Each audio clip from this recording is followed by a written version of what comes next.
Fala galera, tudo jóia? Meu nome é Pedro Maciel e hoje nós vamos conversar um pouquinho sobre doença de Chagas.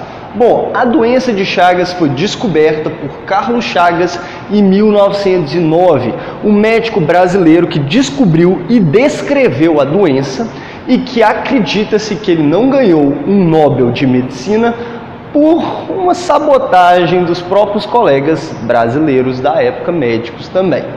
Hoje nós sabemos que a prevalência de Chagas é de 6 a 7 milhões de pessoas infectadas e que a taxa de mortalidade, ou seja, quantas pessoas morrem por ano, é de 10 mil pessoas por ano morrendo devido à doença de Chagas.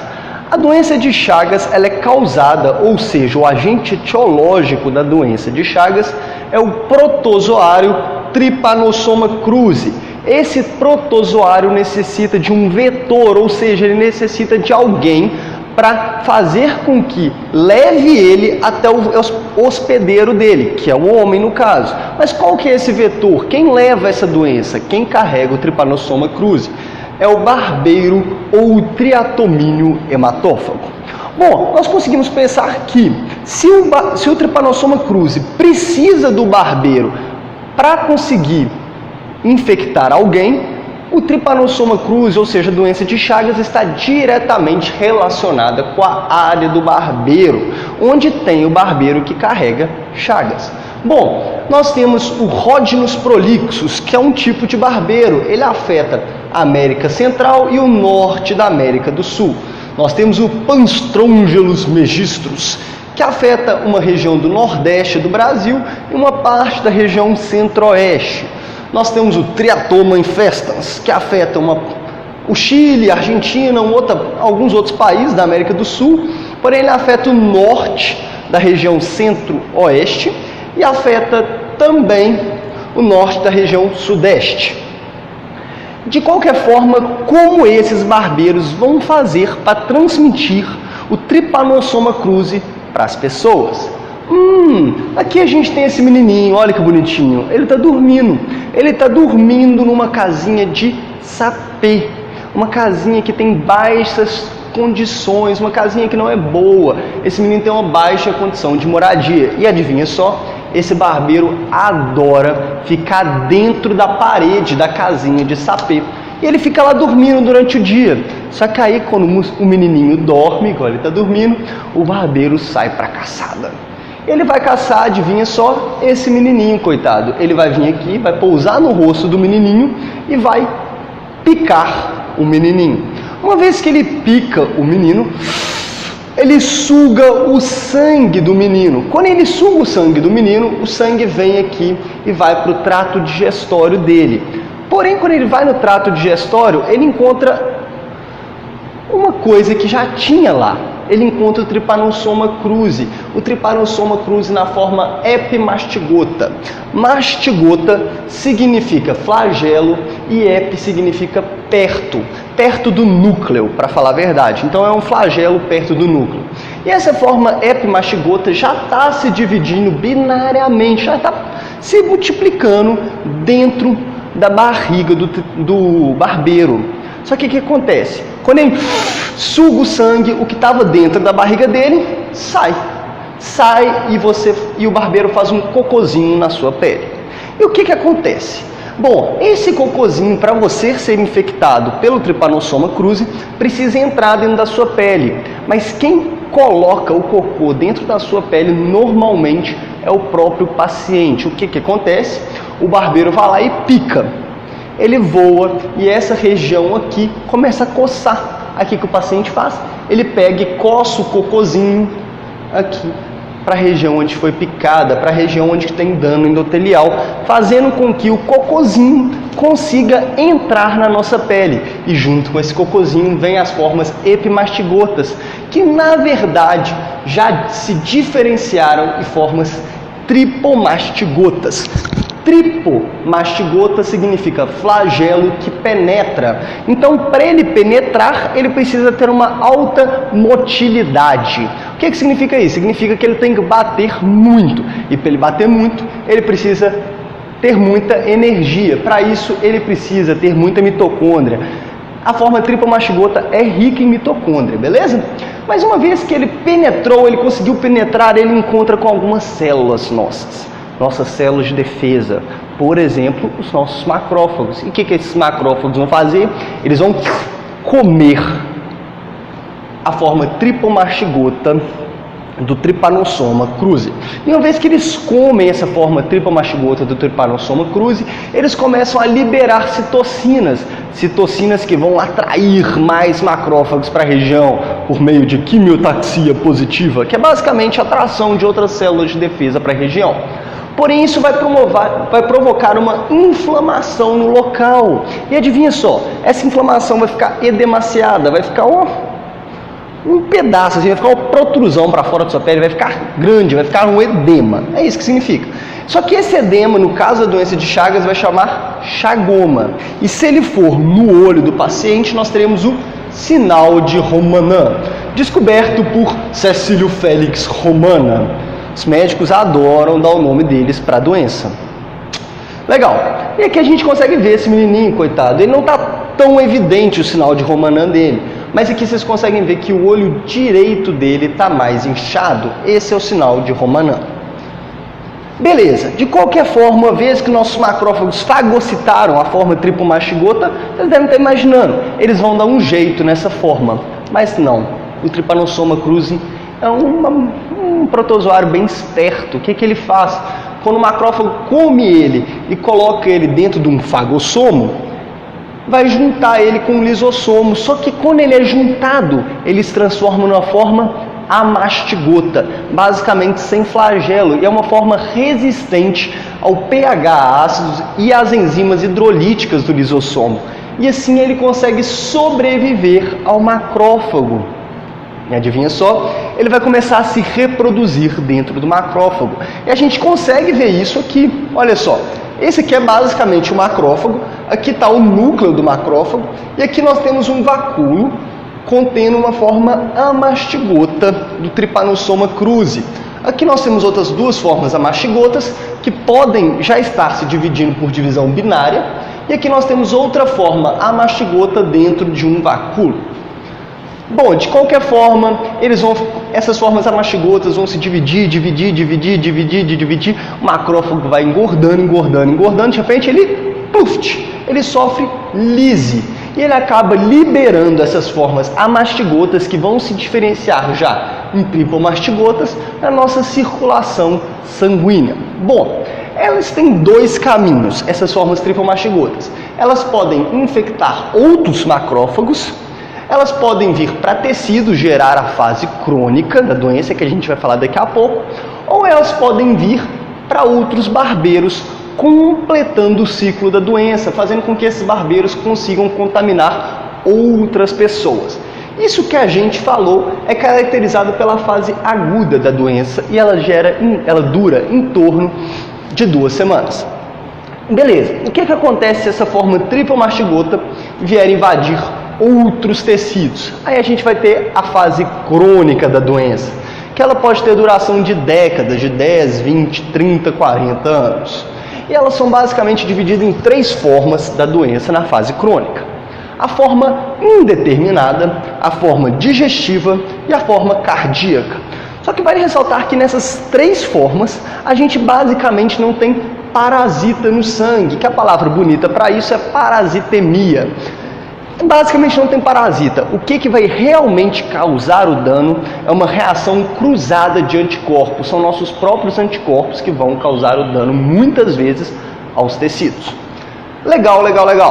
Primeira forma é a forma indeterminada. Ignore isso aqui. A primeira forma é a forma indeterminada, que é basicamente assintomática. É quando o paciente, ele não tem nada, sabe? Ele já teve a infecção pelo Trypanosoma cruzi, a gente sabe que não tem cura, mas ele não tem nenhum sintoma. Como que a gente sabe que ele já teve a infecção? Porque ele fez um exame sorológico e apontou que ele já teve infecção. São basicamente 70% dos pacientes com Chagas têm essa forma indeterminada. Ela normalmente continua indeterminada, continua assintomática pelo resto da vida. Porém, alguns desses pacientes, por motivos que a gente não sabe muito bem, pode evoluir para alguma das outras formas, para a forma cardíaca ou para a forma digestiva, que a gente vai falar agora. Como que é essa forma digestiva? Bom, essa forma digestiva é caracterizada por um dano no seu intestino grosso e no seu esôfago, que vai gerar um megacólon e um megaesôfago. O que é mega?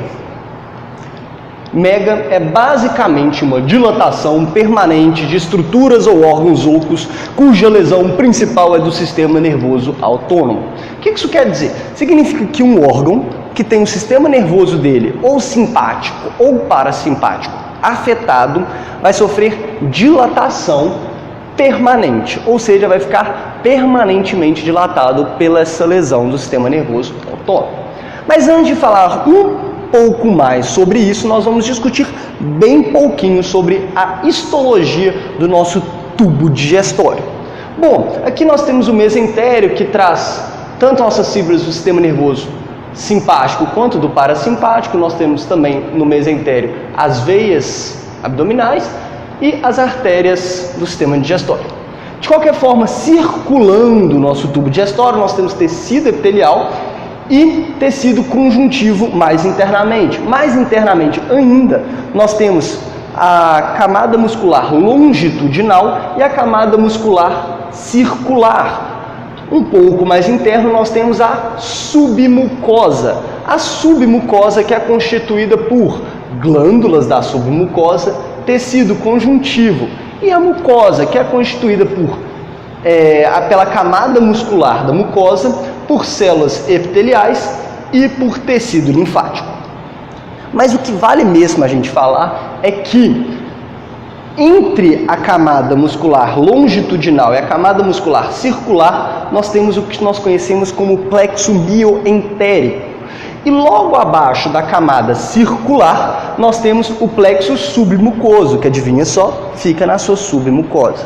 De qualquer jeito, os nossos trypanosomas cruzi podem vir aqui pelas nossas artérias gástricas ou artérias de qualquer parte do seu sistema digestório, principalmente do esôfago e do cólon, infectar o seu plexo mioentérico ou o seu plexo submucoso.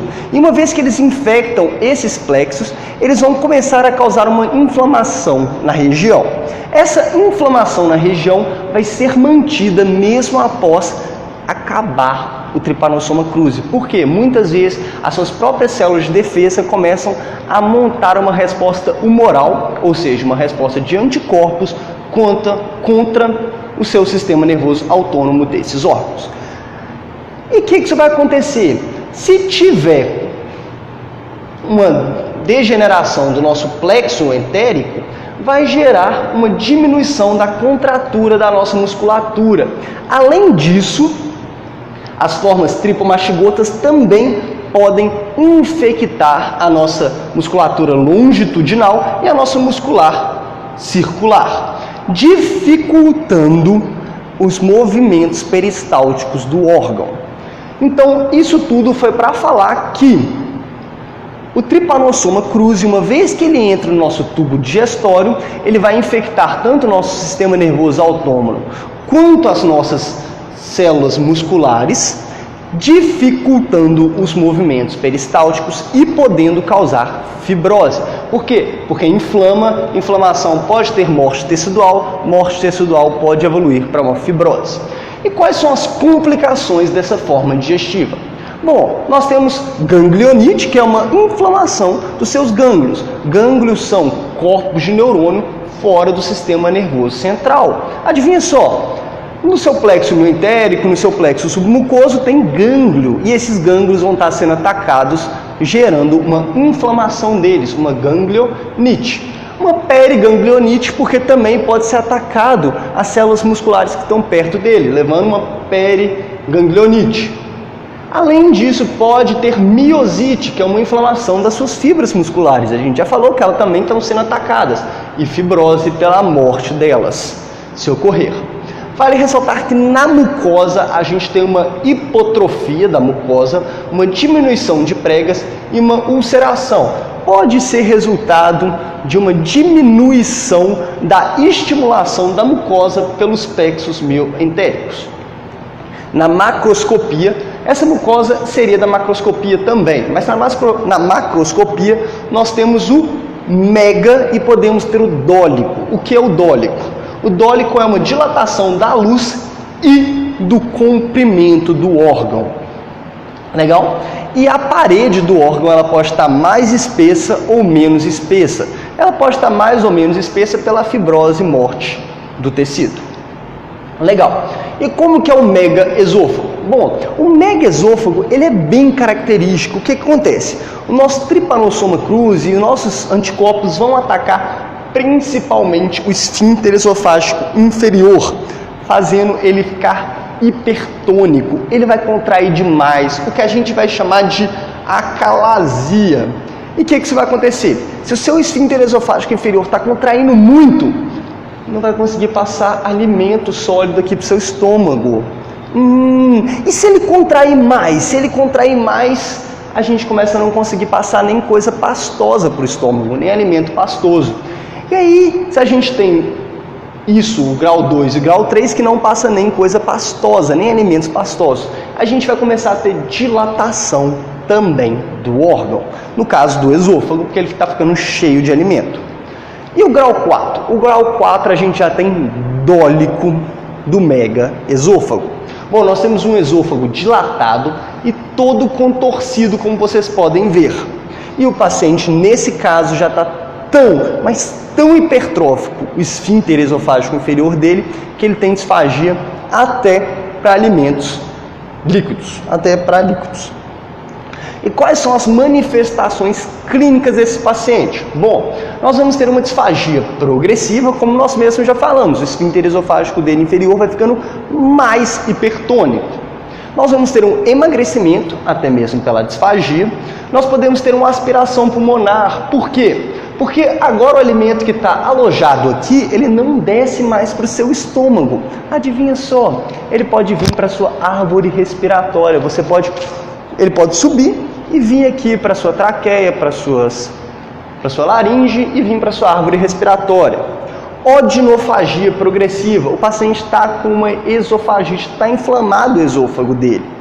E adivinha só, isso vai doer. Odinofagia é dor à deglutição. E isso aumenta os riscos de câncer de esôfago. Para ressaltar que tudo que tiver inflamação, uma inflamação crônica, igual desse caso aqui, aumenta o risco de câncer, beleza? E o megacólon? Bom, o megacólon ele é mais comum no cólon descendente e no cólon sigmoide. E ele também é caracterizado por uma perda dos nossos nervos e uma perda muscular. E adivinha só, isso também vai diminuir os movimentos peristálticos, que vão fazer com que se acumule o que lá? Agora a gente já não tem mais bolo alimentar, a gente já tem fezes, e vai fazer com que se acumule fezes lá, o que nós vamos chamar de fecaloma.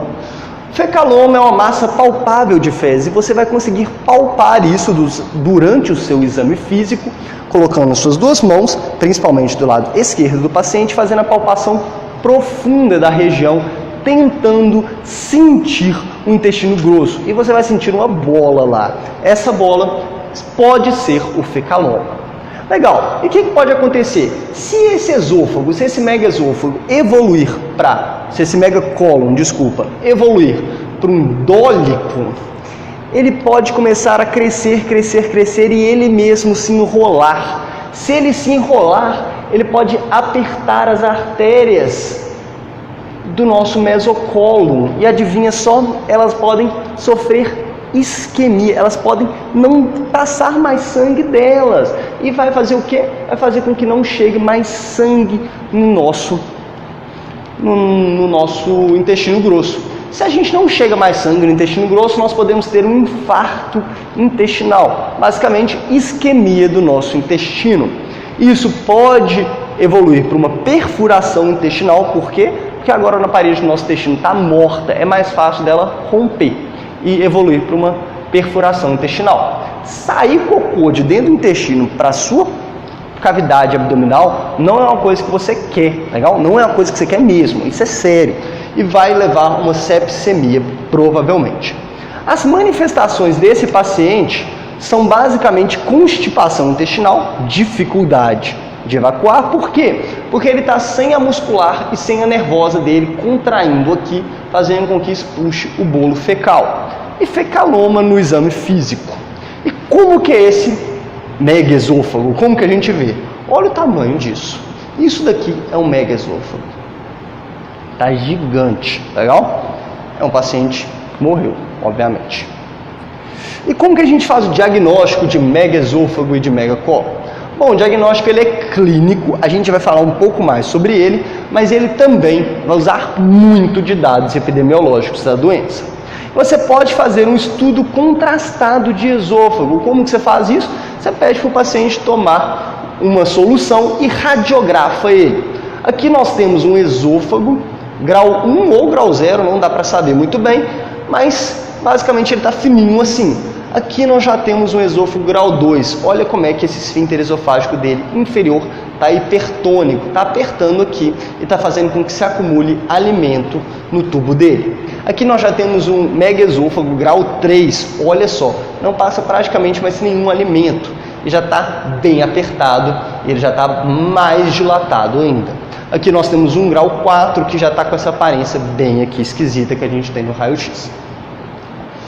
De qualquer forma, esse Trypanosoma cruzi, essa forma tripamastigota, ela pode não vir para nosso sistema digestivo, ela pode vir para o nosso sistema cardíaco, gerando a cardiopatia chagásica. Bom, ela pode chegar no nosso coração vias artérias coronárias, nesse caso, artéria coronária descendente posterior.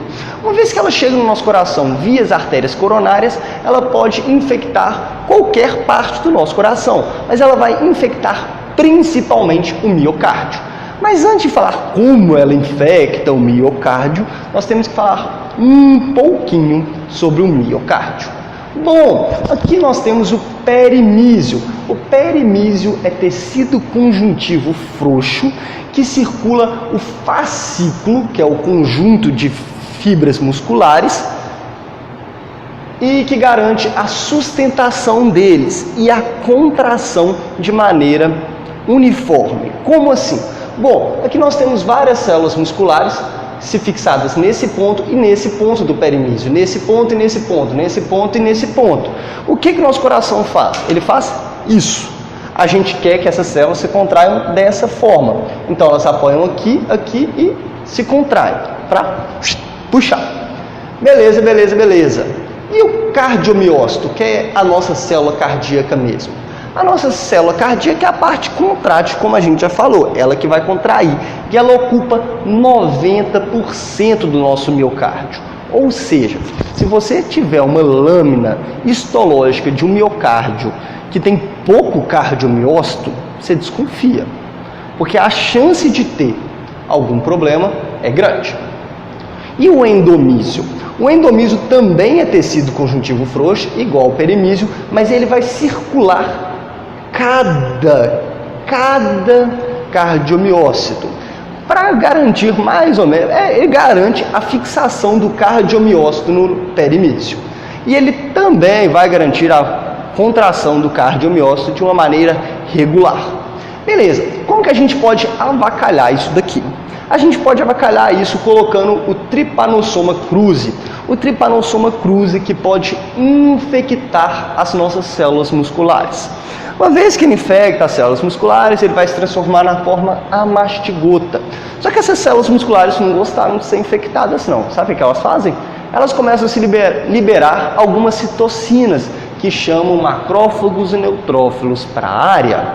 Esse macrófago e neutrófilo vai matar as células musculares para evitar que o parasita se multiplique, saia e infecte outras células musculares.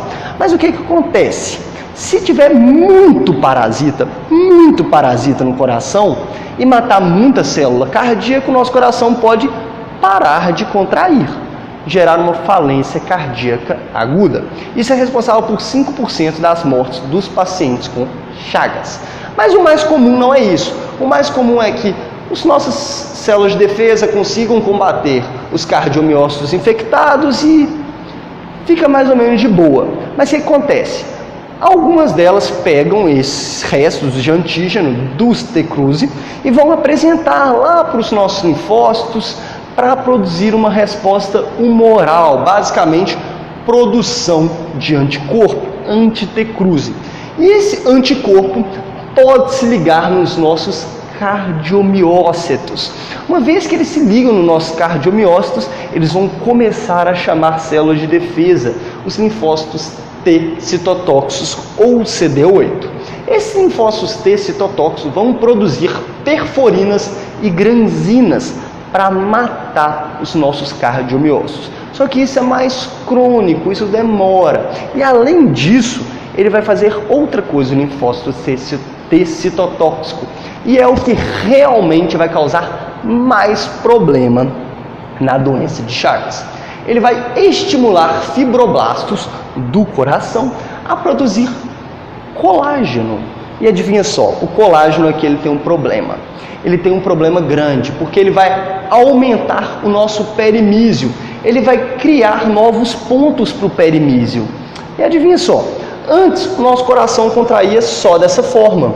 Só que agora ele também está contraindo assim. Por quê? Porque ele tem vários pontos de fixação. Tem colágeno aqui, a célula cardíaca gruda e puxa. Tem outra aqui, ela gruda e puxa. Tem outra embaixo, ela gruda e puxa. Ela vai literalmente contrair de forma desordenada. Então esses septos de perimísio vão estimular arritmias no coração. Além disso, nós vamos ter um negócio que nós conhecemos como fibrose endomisial. O que é isso? Isso é basicamente um aumento do seu endomísio. Só que o seu endomísio não pode ser grande. Sabe por quê? Porque se o seu endomísio for grande, ele cria uma barreira para a passagem de gases, como o gás carbônico e o CO2. Então, nosso cardiomiócito vai ter agora uma barreira para a passagem desses gases. Ele vai começar a morrer de isquemia pela falta de oxigenação. Vai aumentar muito o gás carbônico que está perto dele, vai diminuir o oxigênio, ele vai morrer de isquemia. De qualquer forma, quais são os problemas relacionados com a cardiopatia chagásica? Bom, nós já falamos, na fase aguda nós podemos ter insuficiência cardíaca aguda, que pode evoluir para um choque cardiogênico. Na fase crônica, nós podemos ter também insuficiência cardíaca. Por quê? Porque está morrendo os cardiomiócitos, eles também estão contraindo de forma desordenada e é isso aí. E essa forma desordenada também pode aumentar a chance de arritmia. Bom, nós vamos ter cardiomegalia e é um coração bem marcado. Aqui a gente consegue ver essa cardiomegalia com o coração em formato arredondado e com o ápice dele apontando para baixo. O normal é a ápice apontar para a esquerda. No coração chagásico ele aponta para baixo. Aqui nós temos o ventrículo esquerdo, o ventrículo direito, e aí você consegue ver que eles estão bem apontando para baixo, o átrio esquerdo e o átrio direito. De qualquer forma, nós vamos ter outra lesão bem característica do coração, e ela é chamada de lesão da ponta. O que acontece? Aqui nós temos o ventrículo esquerdo bem dilatado pela cardiopatia chagásica, apontando para baixo, e olha só, aqui nós temos a lesão da ponta. Essa lesão da ponta, ela tem o que ela vai ter? Ela vai ter dano endotelial. Por quê? Porque está tendo lesão, vai ter dano endotelial. Ela é uma bolinha para fora do seu coração. Adivinha só, pode acumular sangue lá. Nós temos estase sanguínea, dano endotelial, só falta os fatores genéticos para nós termos a tríade de Virchow. E o que vai acontecer? Pode gerar um trombo aqui, que pode se desprender e virar um êmbolo. E esse êmbolo pode sair pela nossa aorta e parar no sistema nervoso central causando um AVC, pode parar no nosso rim causando um infarto renal ou em qualquer outro lugar. Só que o que acontece? O Trypanosoma cruzi ele não se contenta tanto só com o miocárdio, não. Ele pode causar também inflamação no pericárdio, que é a camada mais externa do coração. Uma vez que ele causa inflamação no pericárdio, nós vamos chamar de pericardite. Está escrito errado. E a pericardite pode ser em placa O que acontece? Vira literalmente uma placa aqui. Fica mais denso, ela fica menos transparente. Pode ser em faixa, que acompanha a nossa artéria coronária, ou ela pode ser em rosário ou moliniforme, que são basicamente pequenos pontinhos também acompanhando as nossas artérias coronárias. Só que além disso, o T-cruzi ele gosta de bater no nosso tecido nervoso e a gente tem o sistema, o nosso sino atrial mandando informações via feixe internodal para o nosso sistema nosso atrioventricular, que manda pelo feixe de His informações até a fibra de Purkinje para o nosso coração contrair de forma homogênea. Mas o que acontece? Se morrer um pedaço desse aqui pelas chagas, vai começar a contrair de forma errada. Vai começar a contrair de forma errada e nós vamos desenvolver mais chance ainda de termos arritmias. E como nós fazemos o diagnóstico da doença de Chagas? Bom, na fase aguda nós podemos pedir um exame de sangue ou uma cultura de sangue, né? É melhor até, nós podemos pedir um exame de sangue, exame de sangue está razoável. Sinais clínicos do paciente, como já foram apresentados, febre, chagoma e esses outros. Dados epidemiológicos para ver se o paciente vem de uma área de risco de Chagas. Na fase ainda aguda, nós podemos fazer o xenodiagnóstico. O que é isso? Nós pegamos um barbeiro sadio, pelo amor de Deus, o barbeiro é sadio, e coloca ele para picar o paciente. Quando ele picar o paciente, ele vai sugar. O que a gente faz? A gente moe esse barbeiro depois e observa se dentro do trato gastrointestinal dele, ele sugou as formas do Trypanosoma cruzi. Nós também podemos fazer um teste sorológico no paciente, mas aí já é mais na fase crônica. Nós podemos fazer exame de imagem para diagnosticar Chagas, por exemplo, um raio-x torácico para nós vermos problemas cardíacos e um estudo contrastado de esôfago. Também pode ser feito o estudo contrastado do cólon. O raio-x torácico ele dá essa imagem. Olha só, é um coração em bota, tá vendo? Olha só como é que esse coração é arredondado. É um coração grande e em bota. Beleza, o ecocardiograma ele é muito bom também para nós observarmos a presença de arritmias. E como é o tratamento das Chagas? Bom, na fase aguda nós tratamos com benzonidazol, ou chamado comercialmente de Roxagan. Ele é um antiparasitário que vai matar o T-cruzi. Na fase crônica, no caso da cardiopatia, nós podemos tratar com pacemaker, que é basicamente marca-passo cardíaco para auxiliar na questão da arritmia. Anticoagulante, porque a gente já conversou que esse paciente tem uma forte chance de ter eventos tromboembólicos. A gente não quer isso, a gente pode tratar esse paciente com um anticoagulante. No caso, se esse paciente já tiver uma insuficiência cardíaca descompensada, já tiver ruim e a gente achar, segundo o paciente, analisando o caso dele, nós podemos fazer um transplante cardíaco. No caso da Chagas gástrica, na verdade gástrica não, da forma digestiva, a gente trata com tratamento cirúrgico, com ressecção do pedaço afetado e uma correção do problema. Bom, eu gostaria de correlacionar isso tudo que a gente falou um pouquinho com a situação do Brasil atual. Aqui esse mapa que eu mostrei, adivinha só, ele não é exatamente onde tem o barbeiro, ele é onde tem o barbeiro em domicílio. Só que nosso governo brasileiro, junto com o SUS e junto com outros programas, já conseguimos combater muito das Chagas. Tiveram vários programas de combate às Chagas. O que aconteceu? A gente conseguiu diminuir muito o tanto de gente que pega Chagas aqui no Sudeste, que a gente falou que tem, no Centro-Oeste, no Sul, no Nordeste, no Norte. Só que, desculpa, no Norte não. No Norte a gente não conseguiu. Sabe por quê? Porque no Norte está tendo um negócio que chama avanço da fronteira agrícola. E basicamente, os trabalhadores dessa região têm pouco acesso a condições de moradia, condição sanitária, e eles estão pegando Chagas. Está tendo uma epidemia de Chagas na região norte do Brasil. Esses dados foram todos tirados do DataSUS e essa tabela foi montada por mim e mais alguns colegas meus, Mateus Piccolo, Mateus Assis, Pedro Caldas e Lucas Bernardo. Tem mais uma coisa que eu gostaria de falar aqui, sobre as mortes de Chagas. Onde que a gente vai realmente pegar um paciente com Chagas? A gente vai pegar o paciente crônico. A gente já falou que a morte é difícil de acontecer na fase aguda. Ela normalmente é do paciente crônico. A Chagas é uma doença crônica. E é bem fácil a gente entender isso aqui.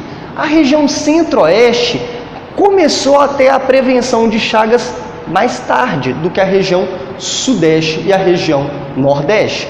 Por isso que ela tem uma maior prevalência de Chagas e, consequentemente, uma maior mortalidade. Mas aqui na região sudeste e na região nordeste, a gente ainda vai pegar pacientes com Chagas. Beleza, galera? É isso que eu gostaria de falar sobre Chagas. Se você gostou, por favor, deixa seu joinha, comenta qualquer dúvida. Não se esqueça de se inscrever e de compartilhar com seus amigos. Valeu, gente. É isso aí.